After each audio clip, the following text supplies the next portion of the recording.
Hi my dear investors, welcome to my channel. మనం చూస్తున్నది ఏపీసీఆర్డీ approved layout Sunsiri project వారి మరో ప్రెస్టీజియస్ ప్రాజెక్ట్ అని చెప్పవచ్చు. మన అమరావతి రాజధాని లొకేషన్లో ఉంది.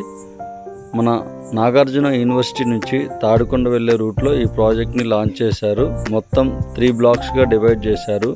ఏ బ్లాక్లో 25,000, బి బ్లాక్లో 20,000, అలానే సి బ్లాక్లో 17,500గా ప్రైజెస్ అనేవి ఇక్కడ ఫిక్స్ చేశారు. వర్క్స్ అనేవి చాలా ఫాస్ట్గా జరుగుతున్నవి. ఇక్కడ ఓపెన్ ప్లాట్స్ అనేవి అవైలబుల్గా ఉన్నాయండి. మనకు ఏపీసీఆర్డీఏ ఎమ్యూనిటీస్ ఎలా ఉండాలో మొత్తం కంప్లీట్ చేస్తున్నారు. నేమ్ బోర్డ్స్, చుట్టూ ప్రహరీ గోడ and 40 feet and 60 feet roads అనేవి ఈ ప్రాజెక్ట్లో ప్రొవైడ్ చేస్తున్నారు. ఎల్పీ నెంబర్ వచ్చిందండి, layout permission number, ready to రిజిస్ట్రేషన్గా ఇక్కడ ఉందండి. ఓపెన్ ప్లాట్స్ కోసము స్క్రీన్ మీద కనిపిస్తున్న నా నెంబర్కి కాల్ చేయగలరు. Please like and subscribe.